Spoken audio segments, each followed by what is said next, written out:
আগে বুঝেন, আমার রাসূল মক্কার জমিনে আমার নবী আঙ্গুল তুললেন, ফাশাক্কাল কামার, চাঁদ দুটুকরো হয়ে গেছে।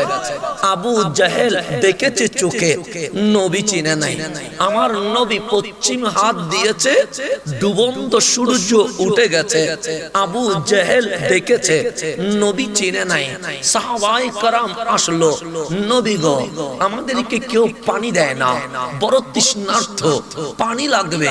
আমার নবী আঙ্গুল মোবারক বিছিয়েছে, ঝর্ণার মতো হাত মোবারক দিয়ে পানি বের হয়েছে। আবু জাহেল দেখেছে, কিন্তু নবী চিনে নাই। আমার নবী রুদ্ধে উষ্ণ গরমে রাস্তায় বের হলেন, আসমানের মেঘমালা নিচে এসে ছায়া দিতে লাগলো। আবু জাহেল দেখেছে, কিন্তু নবী চিনে নাই। কয়েকদিন পর হাতের